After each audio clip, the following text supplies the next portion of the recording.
Welcome back to Crime Documentary Files.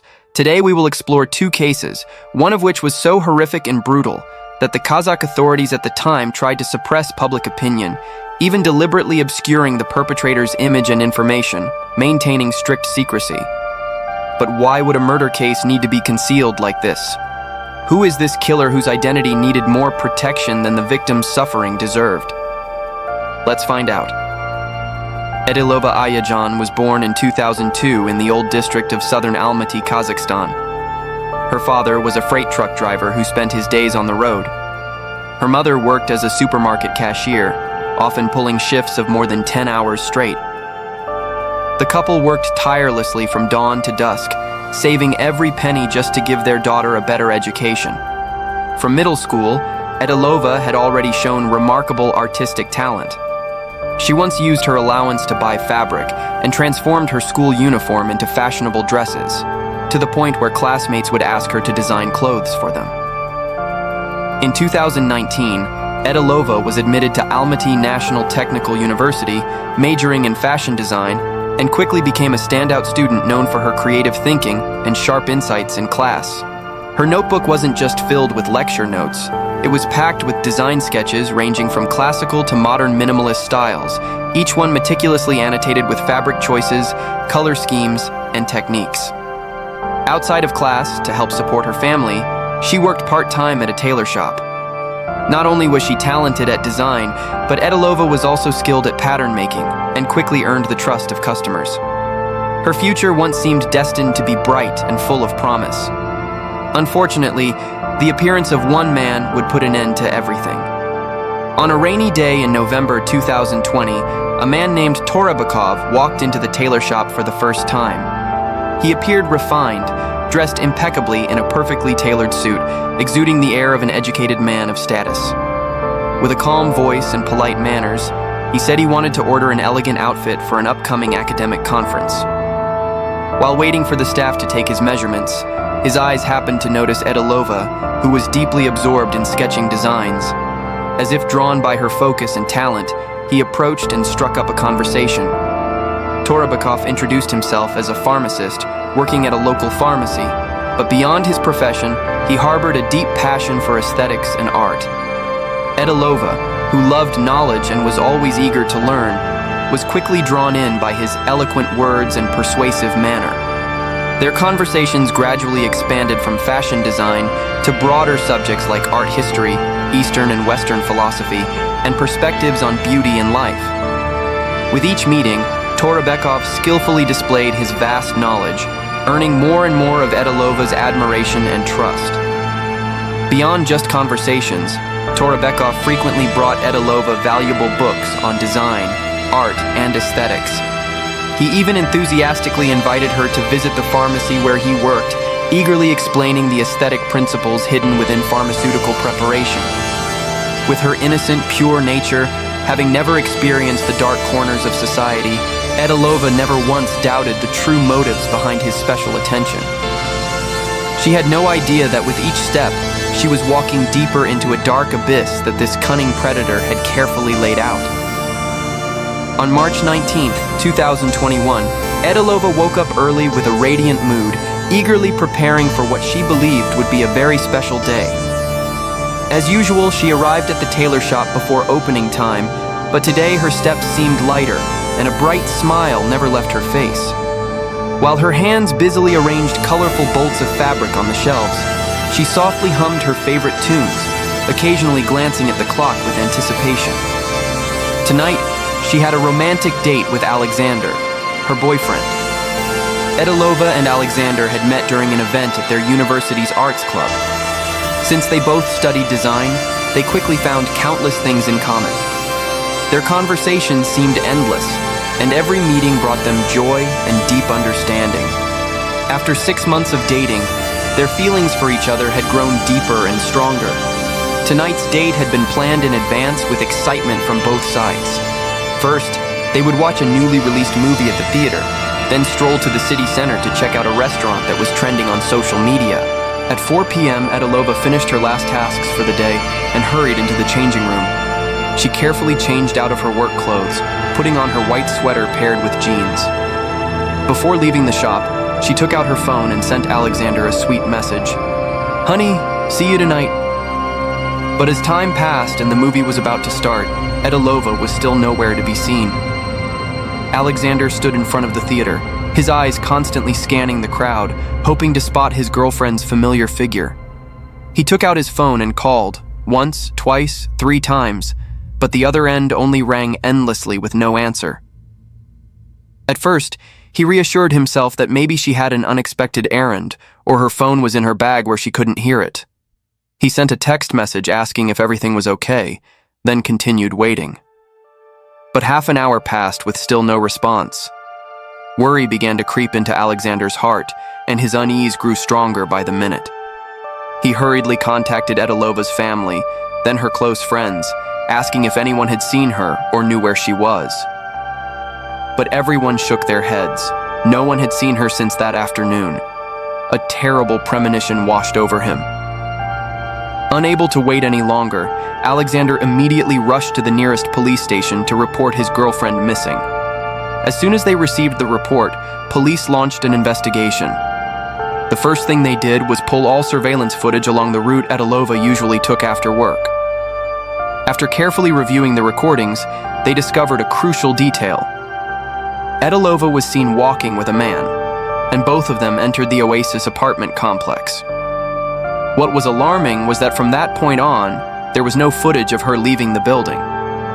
Investigators quickly arrived at the complex to verify the information. When questioned, the building manager recalled that he had indeed seen 2 people enter the elevator together that afternoon. And the man with Edilova was none other than Torabekov, the pharmacist mentioned earlier. The manager provided police with his phone number, but when they called, it went straight to voicemail. Police went up to Torabekov's apartment and knocked on the door multiple times, but inside was silent, not a sound in response. Expanding their investigation, police looked into the man's social connections and workplace. They learned something significant. On that very afternoon, Torabekov had called in sick and didn't show up at the pharmacy as usual. All these abnormal circumstances combined, Edilova following him into the building, then disappearing, his phone being off, no one answering the door, and his sudden sick leave, made police realize the situation might be far more serious than they had initially imagined. To gather more leads, police went door to door in the apartment complex to question residents. An elderly woman living directly across from Torabekov's unit provided crucial testimony. She said that on the evening in question, she had heard fierce arguing coming from his apartment, along with loud sounds as if someone was smashing things. However, she explained that the man had always lived alone, rarely interacted with neighbors, and kept to himself, so she didn't dare to pry or intervene in his affairs. While collecting witness statements, police also pulled Edilova's phone records. The results showed that in the period before her disappearance, she and Torabekov had been in frequent contact through calls and text messages. All this evidence combined, the witness testimony about arguing, the frequent communication history between them, and the abnormal circumstances discovered earlier, all pointed to one conclusion. This man living alone was becoming the prime suspect with a very high likelihood of being the perpetrator. That very night, Almaty police urgently filed paperwork requesting a search warrant. After hours of tense waiting, they finally received a forced entry warrant from the court early the next morning. Without wasting a minute, the police team immediately arrived at Torabekov's apartment door. Standing outside, they could hear sounds of movement inside. Clearly someone was active in there. Police called out demanding he open the door, but there was no response from inside. They ordered him a second time, then a third, but the door remained firmly shut. Realizing they couldn't wait any longer, police decided to break down the door, but none of them could have prepared themselves for what awaited inside. The scene before their eyes was so horrific that even the most seasoned investigators were frozen in shock, an image that would haunt them for the rest of their lives. The moment the door opened, a nauseating stench hit them so hard that the officers had to step back. Inside the apartment, Torabekov lay motionless in a pool of fresh blood spreading across the floor. Beneath his throat was a deep, ghastly gash, and in his hand he still clutched a sharp knife. Looking around the room, a large area of the floor had been stained red, and everywhere was cluttered with garbage and plastic bags piled high like mountains. All signs indicated he had just attempted suicide to escape his crimes. Notably, in all official announcements related to the case, authorities kept Torabekov's image absolutely confidential. Even in publicly released surveillance footage, his face was completely blurred. Therefore, finding any photos or information about him was extremely difficult. However, if you follow this video to the end, information about the killer's mysterious background and true appearance will definitely be revealed. Police quickly called an ambulance to the scene and rushed Torabekov to the nearest hospital for emergency treatment. After handling the urgent situation, they began a meticulous examination of the crime scene. The apartment before their eyes was a scene of chaos and horror beyond words. It looked as if the place had just gone through a brutal war. When they entered the kitchen area, investigators discovered a pot of soup still boiling vigorously on the stove, steam rising thickly. But when they looked closely inside the pot, they couldn't help but shudder. It was a human skull, and it had even been seasoned. The horrible stench from the pot permeated the entire room, making even the most experienced officers hold their breath. Continuing to search the apartment, police found numerous small plastic bags scattered throughout the room. When opened and examined, they discovered each bag contained individual teeth and fingernails and toenails, a total of 20 nails from one person. What was even more chilling was that these teeth and nails weren't carelessly discarded. Torabekov had carefully sorted them, packaging each one separately in plastic bags, even labeling and numbering them systematically. Additionally, in a corner of the room lay some body parts that hadn't yet been disposed of, scattered in a state too gruesome to look at directly. In the following days, police expanded their search throughout the city and gradually discovered the victims' remaining body parts in trash bins across various areas. Through investigation, they determined that Torabekov had divided up and discarded the body in batches on the evenings of March 19th and 20th. He probably didn't expect police to get involved so quickly. Based on evidence collected at the scene, police made a preliminary assessment of what happened. Edilova had been brutally attacked by Torabekov after refusing his sexual advances inside the apartment. However, what everyone couldn't comprehend were Torabekov's extremely disturbed behaviors, collecting teeth and fingernails, carefully categorizing and numbering them, then boiling the victim's skull. All of this went far beyond an ordinary murder case and made even veteran investigators ask, what on earth could drive a human being to act so savagely? When the terrible news reached them, Edilova's family completely fell apart.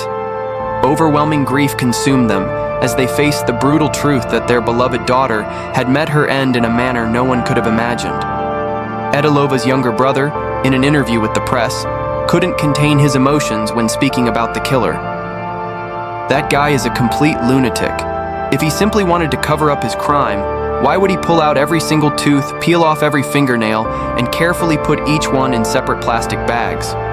What was the point of that? This furious question was exactly what anyone who learned about this case couldn't answer. From the day they received the devastating news, Edilova's parents were constantly in tears. The couple couldn't accept the reality that their precious daughter, who hadn't even graduated from college yet, who hadn't had the chance to fulfill her dreams, had left them forever in such a painful way. As for Alexander, after learning everything that had happened, he seemed to lose his soul entirely.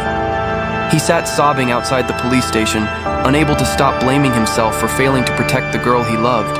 As details of the case were gradually reported by the media, news of Edilova's horrific death quickly spread everywhere.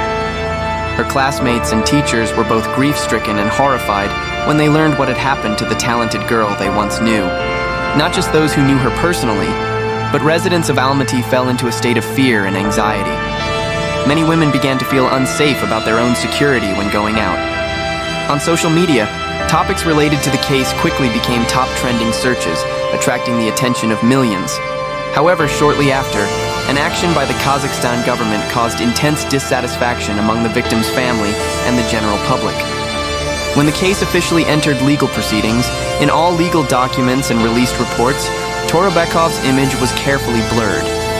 Beyond basic information like his name and occupation, all other personal details about him were kept strictly confidential.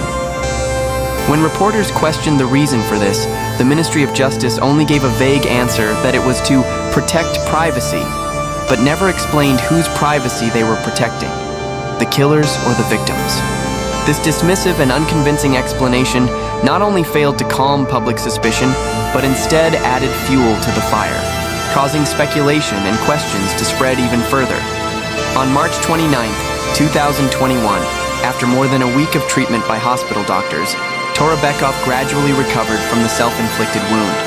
As soon as his condition stabilized, he was immediately transferred to prison for interrogation. Faced with undeniable evidence collected by police, Torobekov quickly admitted that he was the one who had killed Edilova. However, he would only accept guilt under certain conditions. Specifically, he firmly denied having sexually assaulted the victim, and also refused to admit to other charges such as intentional desecration of a corpse. When questioned about his systematic collection of the victim's fingernails and teeth, he argued that it was purely a way to hide evidence of his crime, to make identifying the victim more difficult, not to torture or coerce her while she was still alive. Several months after the incident, the Almaty City Court conducted a secret trial of this high-profile case. The trial was completely closed. Even the victim's family was not allowed to observe. The court's stated reason was that the case was too brutal and shouldn't receive excessive attention. This reasoning was almost laughable, giving the impression that something was being covered up. Since the case was already known to everyone, shouldn't they have been more transparent to demonstrate the justice of the law? This approach not only failed to achieve its goal, but made the public wonder, did the killer have some kind of special background? What made the public most difficult to accept was the timing of the case. Just a few months earlier, at the beginning of 2021, Kazakhstan had officially abolished the death penalty, meaning no matter how savage the crime, the perpetrator couldn't face the ultimate punishment. Several months after the incident, Almaty City Court delivered its final verdict, and the result was what many had predicted. The court found Torobekov guilty of murder and sentenced him to 25 years in prison, while also ordering him to pay approximately $43,000 in compensation to the victim's family. Notably, throughout the trial and after sentencing, authorities continued to maintain absolute secrecy about the killer's identity and image, not releasing any photos or detailed personal information to the public. After the sentence was announced, Edilova's family was consumed by anguish and outrage. In their eyes, the killer had not received punishment fitting his savage crimes. Their daughter's beautiful life, a young woman full of talent and dreams, was ultimately compensated with just $43,000. What made them even more bitter was the killer's future prospects. With a 25-year sentence, plus the possibility of early release for good behavior, Torobekov could very well be freed when he's just in his 40s. By then, he would still have an entire life ahead of him to start over. Meanwhile, Edilova would forever remain in the cold ground, and her family would carry the pain of losing their daughter for the rest of their lives.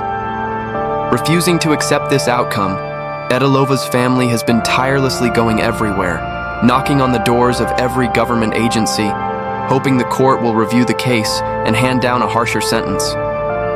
Not just the victim's family, many Kazakhstan citizens have also expressed deep dissatisfaction with this verdict. Public opinion holds that someone who committed such brutal and depraved crimes doesn't deserve to walk out of prison alive. Because the killer's methods were so cruel and disturbed, the case didn't fade with time, but continued spreading widely across social media platforms, with discussions intensifying. Beyond condemning what they saw as an overly lenient and unjust court verdict, the public raised a major question that no one could answer. Why did the government not only fail to severely punish the killer appropriately, but also work so hard to mysteriously protect his identity information? Was there something shady going on behind the scenes? However, fortunately, this case occurred in 2021, a time when the internet and social media had reached their peak, where information could be shared and traced at lightning speed. So when the government tried to conceal things, a group of passionate netizens with a sense of justice decided to take matters into their own hands. They began tracking down Torobekov's true identity by any means possible. After tireless efforts, they finally found his personal Facebook account. Although the account was quickly blocked by government intervention after being discovered, quick-thinking netizens had already saved his real photos and important background information before everything disappeared. Please remember this name, Rakhman Berdi Torebekov.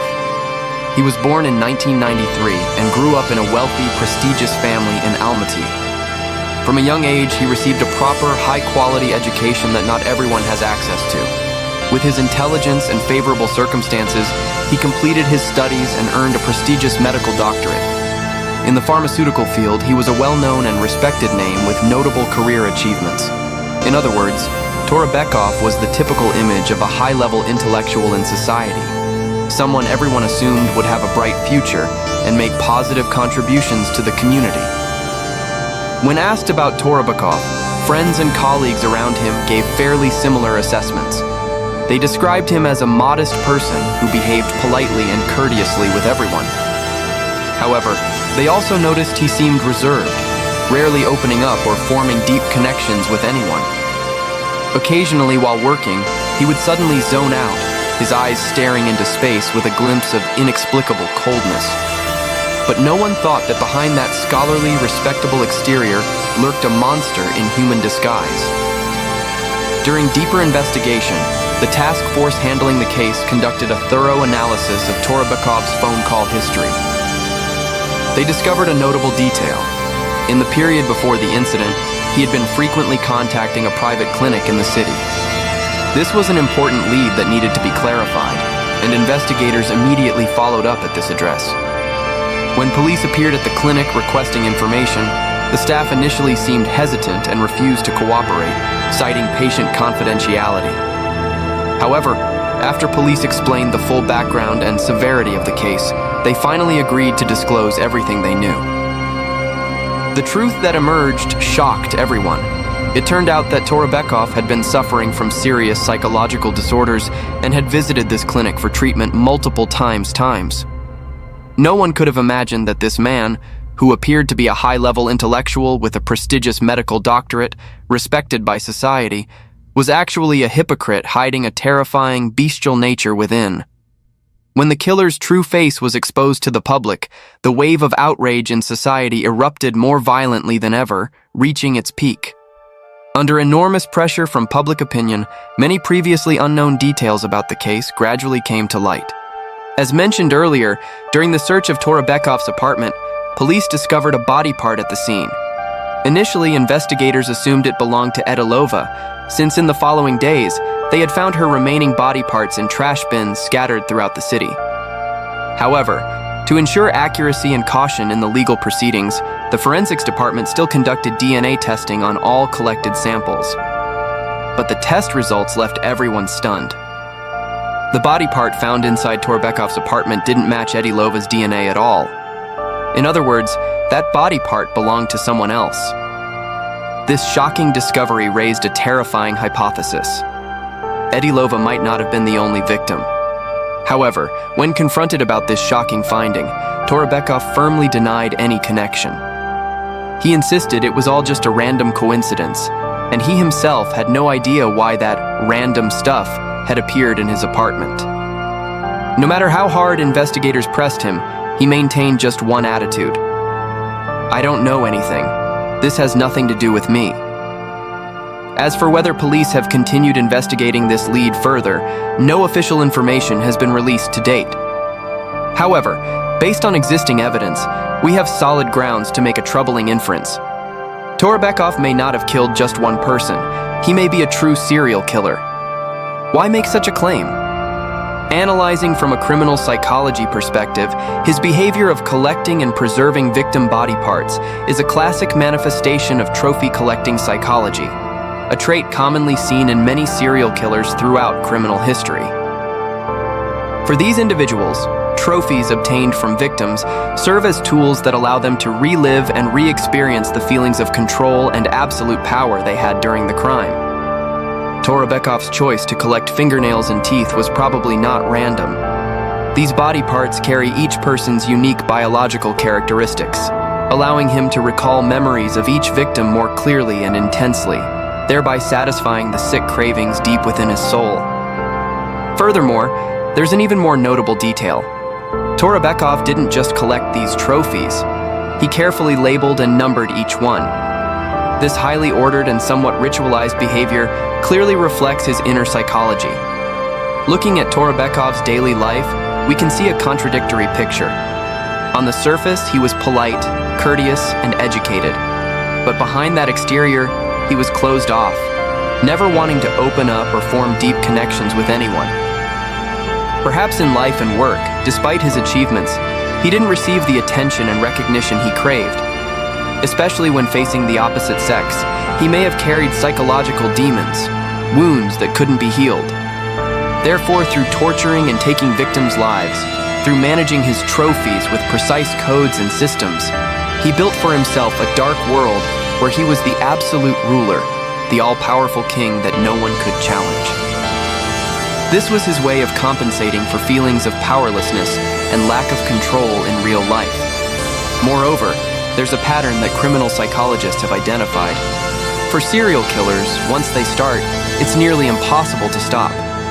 Each time they commit a crime and escape legal punishment becomes a reward in their minds, reinforcing their belief that they can continue without consequence. This makes them increasingly arrogant and bold, and their methods escalate in brutality and depravity. The following case took place in China. In 2005, shocking news spread throughout Henan Province, China. Liu Deben, a man with a PhD from the United States, a former university professor and graduate student advisor, who was serving as vice governor of Henan Province, was sentenced to death for murdering his wife. The question is, how could an elite intellectual and high-ranking official fall so far as to become a criminal facing execution? Liu Deben was born in 1953 in a small village in Henan Province. His father was disabled, and his mother was seriously ill. Despite extremely poor study conditions, he always strived for excellence. His talent and diligence led to his election as the village's youth league secretary at a point in Deben's life. Right after graduating from junior high school, he was fortunate to be admitted to Henan Agricultural Institute, now Henan Agricultural University. At that time, university admissions were based on recommendations from local organizations. With his good background, he was selected. University students then were called worker, peasant, soldier students, and Deben seized this precious opportunity to change his fate. Throughout his time at the university, Deben consistently proved to be an outstanding student with an insatiable thirst for knowledge. After graduating, he went on to become one of the first graduate students at Henan Agricultural University, specializing in genetics and breeding. A crucial factor in his success was the mentorship of Professor Fan Lian, who later became the vice chairman of the Henan Provincial People's Congress. Liu Deben was fortunate to be highly regarded by Professor Fan Lian, who provided him with many favorable conditions for his studies and research. By 1982, after completing his master's degree, he decided to turn down a job opportunity at the Ministry of Agriculture to continue teaching at his alma mater. At this time, Professor Fan Lian had secured a valuable study abroad opportunity at Kansas State University in the United States for Henan Agricultural University. Liu Deben was chosen for this opportunity, becoming one of the first Chinese students to study in the US after the Cultural Revolution. Before departing, he married Guo Lihuan, his college classmate. 6 months later, his wife and their infant daughter were also permitted to join him in the US. There, Deben demonstrated tireless dedication to his studies. He devoted most of his time to improving his English, determined to overcome the language barrier. After 6 years of intense study and research, Deben successfully defended his doctoral dissertation in 1988. Despite receiving attractive offers from companies and universities in the US, Japan, and the Philippines, and even opportunities to work in Beijing, Liu Deben decided to return to his hometown in Henan. He believed he couldn't forget the oath he took under the red flag before leaving: to study, succeed, and return to serve the motherland. After returning to Henan Agricultural University, Liu Deben achieved numerous notable accomplishments in scientific research. In particular, his research on wheat gene transfer reached international leading standards, making him the province's top expert in wheat breeding. For these outstanding contributions, Debin received special allowances from the state council. With his exceptional work performance, Debin's career rapidly advanced. He successively held important positions such as Dean of the School of Agronomy and Vice President of Henan Agricultural University. The organization department also highly regarded him and viewed him as a potential high-level leadership candidate for further training. However, just as Debin's career and scientific achievements were at their peak, his family life began to encounter turbulence. The relationship with his wife, which had initially been quite happy, gradually became tense. The main reason was their conflicting views on caring for Debin's parents. As a filial son, he always wanted his parents, who had endured poverty and hardship for decades, to enjoy a good life like his own now that conditions had improved. Moreover, he set high expectations for his wife in caring for his parents. Lou Debin wanted his wife to be as filial to his parents as he was, from serving meals to the elderly parents to caring for them when they were ill. These demands gradually created distance and conflicts in their marital relationship. But Li Wan was an intellectual woman. After returning to China, she continued working at the training center of Henan Agricultural University and had her own career, achieving certain accomplishments. At this time, their daughter Ting Ting was also growing up, and the burden of raising a child along with her research work made Li Huan feel pressured. Over time, this led to her growing discontent. These disagreements gradually deepened the conflict between Debin and Li Huan. From 1996 to 1997, not long after he became vice president of the Agricultural University, their relationship had deteriorated to the point of no return. Finally, in November 1997, they decided to divorce, with the agreement that Li Huan would have custody of their daughter. However, Debin couldn't have anticipated that once the wheel of fate started turning, it couldn't be reversed. Having experienced the pain of a failed marriage, he felt exhausted both physically and mentally. Looking back and analyzing the reasons for his marital failure, Debin came to a rather subjective conclusion. He believed that educated urban women, while having their own careers and willing to be good wives and mothers, were unwilling to take on the role of dutiful daughters-in-law. Therefore, he thought that choosing a rural woman with lower education would be different. This perspective of Lou Debin reflected a rather biased and stereotypical view of women's roles in the family. It also showed his deep disappointment with his first marriage and his desire to find a new relationship that better aligned with his traditional family values. One day in early 1998, after consulting with his father, Lou Debin decided to look for a second wife from his rural hometown. This wife had to meet 3 conditions. The lower the education level, the better. The plainer the appearance, the better. And she must be willing to care for Debin's elderly father, as his mother had passed away by then. With these new criteria for choosing a wife, in late 1998, Lou Debin met Chen Junhong. She was a typical rural woman, average in appearance, 14 years younger than Debin, and from a village in Henan province. She hadn't finished middle school and was still working as a farmer at home. In August of that year, through a relative's introduction, the 32-year-old Chen Junhong met Lou Debin. She expressed her willingness to care for Debin's elderly father, a big plus in his eyes. Subsequently, Chen Junhong officially came to Debin's home as a housekeeper, taking care of his seriously ill father. Over time, Debin's elderly father lavished praise on Junhong. He said she was like his own daughter, attentive and devoted. These compliments left a deep impression on Debin. By the end of 1999, after more than a year of Junhong caring for his father, Debin decided to officially marry her. Junhong thus became the legal wife of the renowned university vice president. Their joy doubled when at the end of 2000, she gave birth to a son for Debin. It was the year of the dragon, and having a son made him extremely happy. He felt a deep sense of gratitude towards Junhong, and his affection for her grew even stronger. More than a year later, Debin was promoted to vice president of the Henan Provincial People's Government. As a result, the family of 3 moved to live in a spacious 2,150 square foot apartment for provincial-level cadres on Dongming Road in Zhengzhou City. Their life was luxurious, with housekeepers and chauffeur-driven cars. In early 2003, through Debin's arrangement, Junhong got a job in the documentation office of the School of Agronomy at Henan Agricultural University.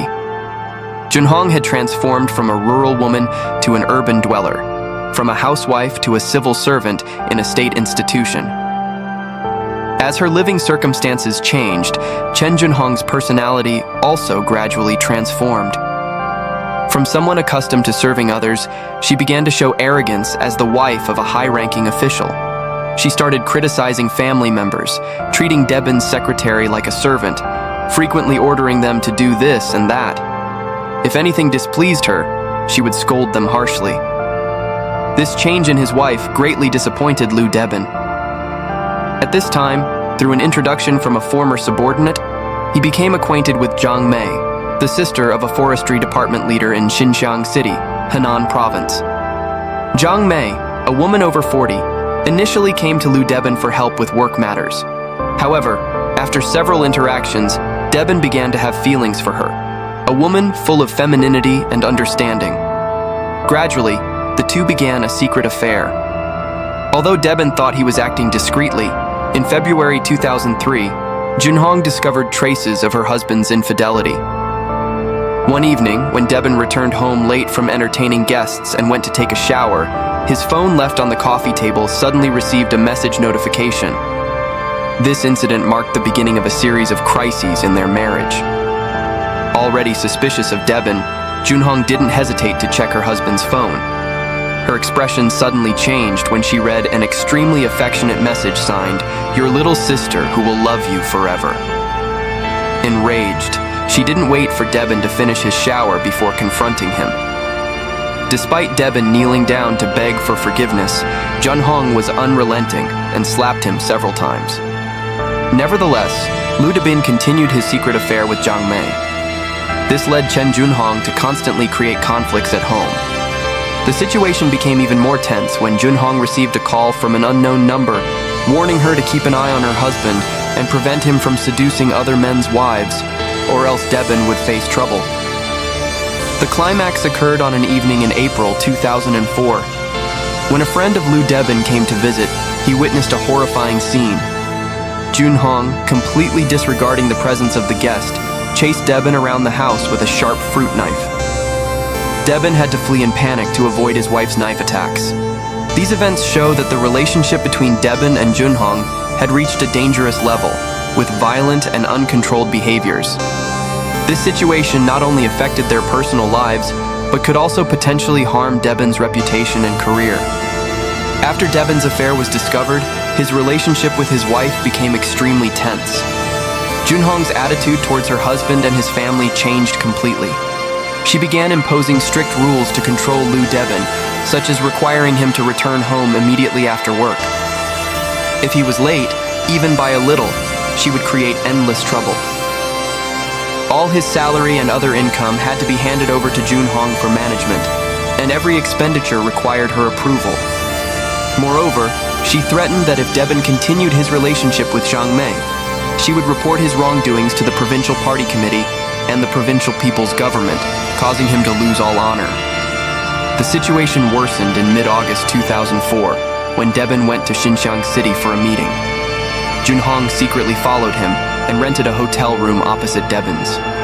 That night, she caught Debin and Zhang Mei in the act of adultery. After this incident, Junhong repeatedly sought out provincial leaders to report Debin's behavior, completely destroying their marital relationship.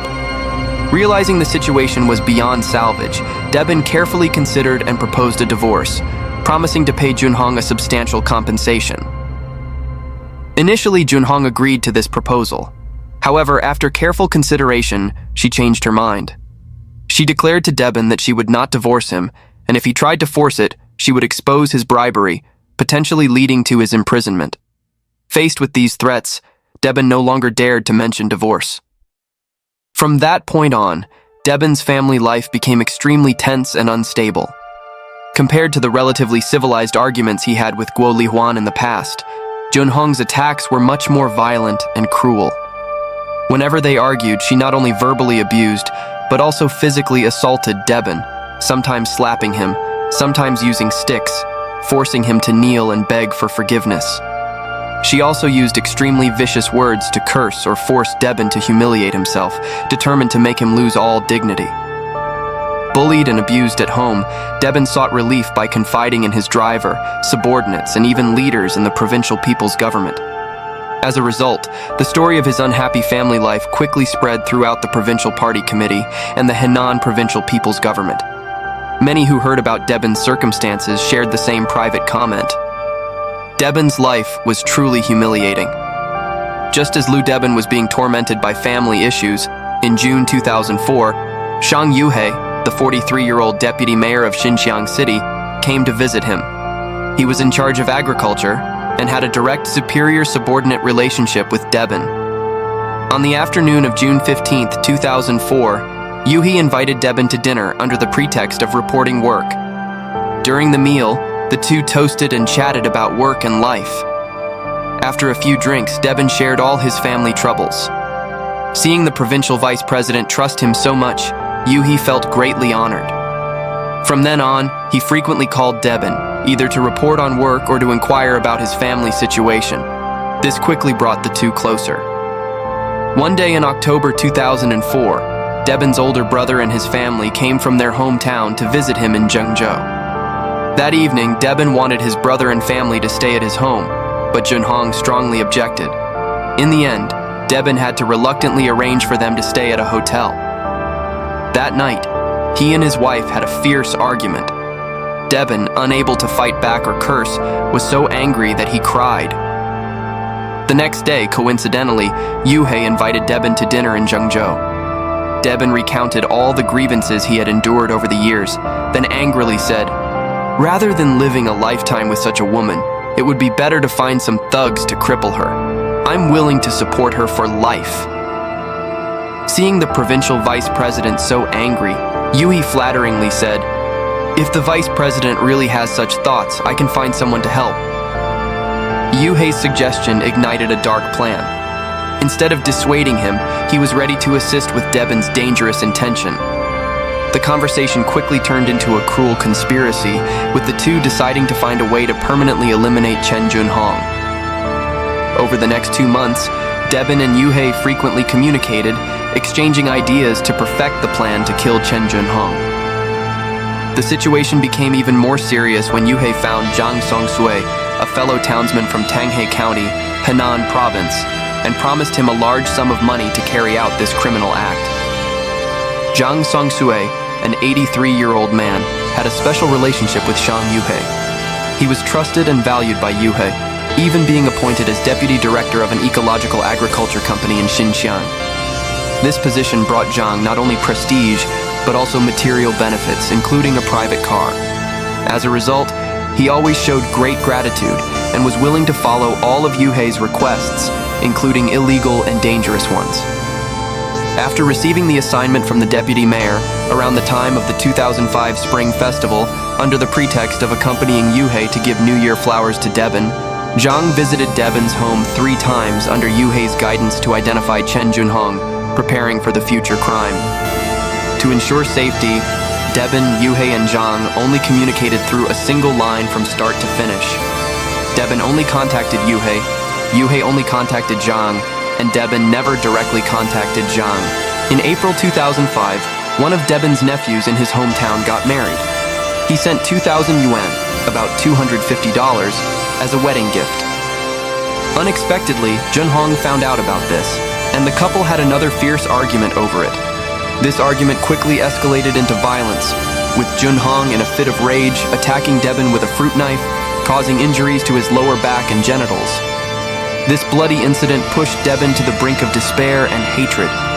His determination to eliminate his wife became stronger than ever. In the following days, he repeatedly called Yuhei, urging him to take action immediately.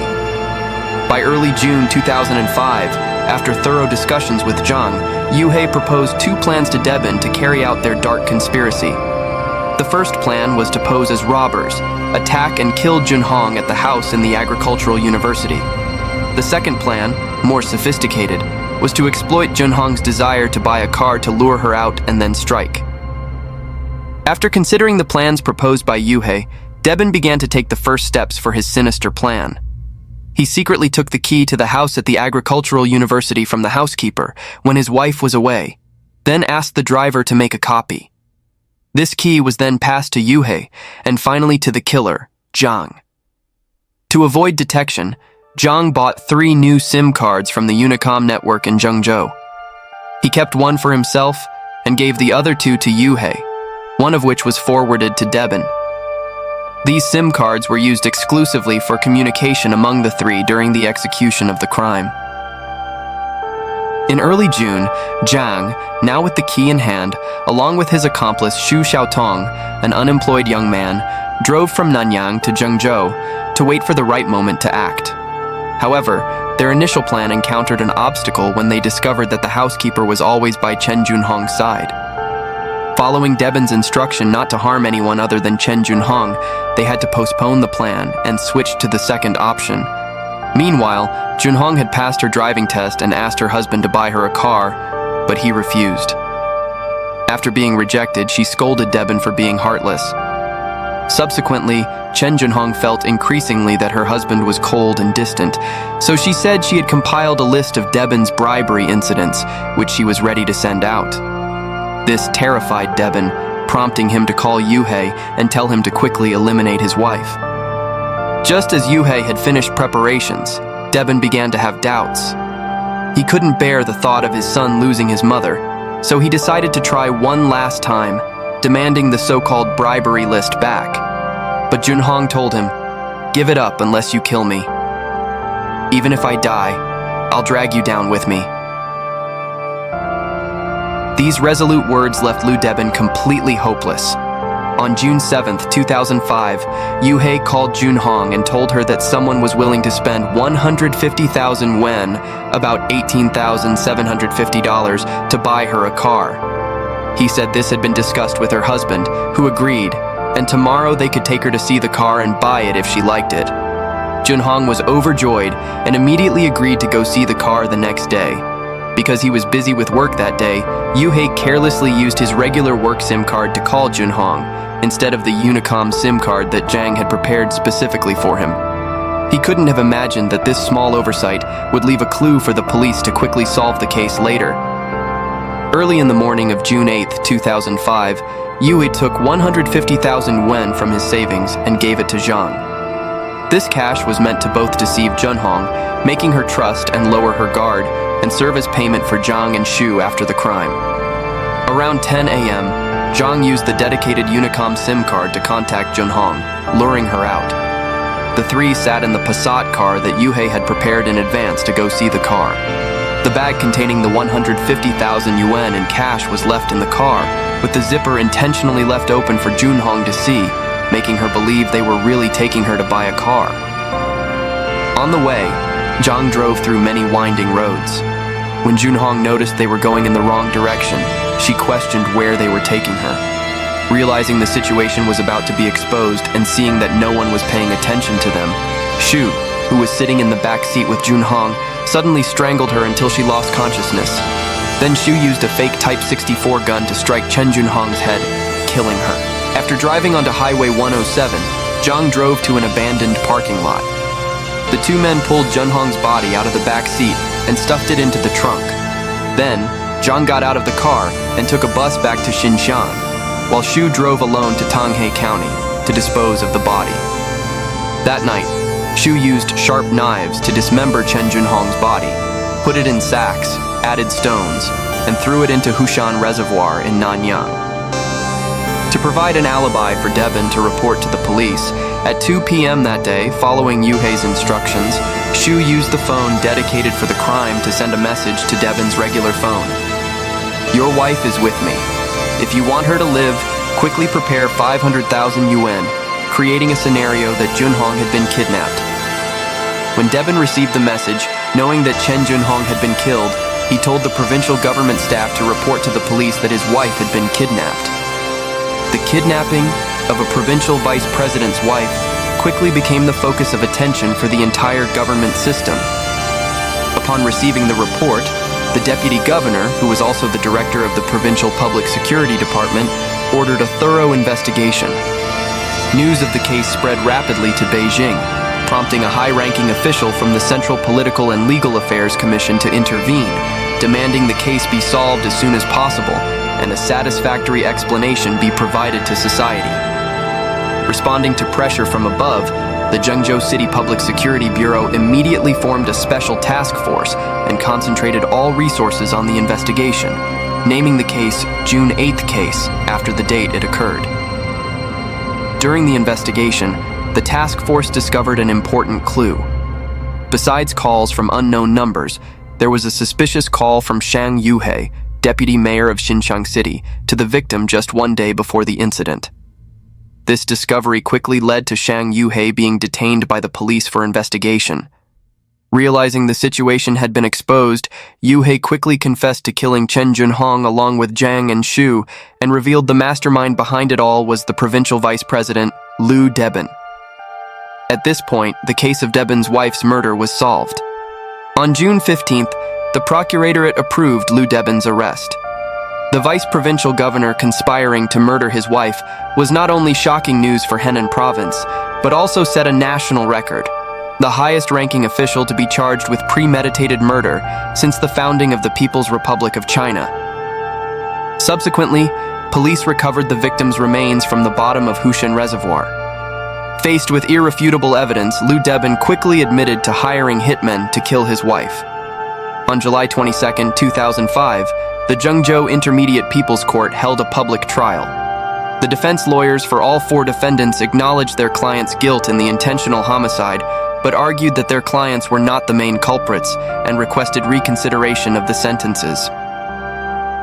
In his final statement, Liu Debin said he had studied for over 20 years and made certain contributions to the country, hoping the court would give him a chance to start anew, so that in his remaining years he could contribute to society and atone for his crimes. However, all was in vain. After 10 hours of trial, the judge determined that the actions of Liu Debin and the others constituted the crime of intentional homicide. On the afternoon of September 30th, 2005, the Zhengzhou Intermediate People's Court announced the verdict. Liu Debin was sentenced to death in the first instance trial. His accomplices Shang Yuhei, former deputy mayor of Xinjiang City, and the two killers Zhang Songshui and Xu Xiaotong were also sentenced to death. Right in the courtroom, upon hearing the death sentence, Liu Debin became very emotional, refusing to be handcuffed and shackled. He immediately declared he would appeal. On October 17th, the Henan Provincial High Court rejected the appeal and upheld the original sentence. The Liu Debin case came to an end. What are your thoughts on these brutal cases? Share them in the comments below. Thank you for watching and see you in the next video.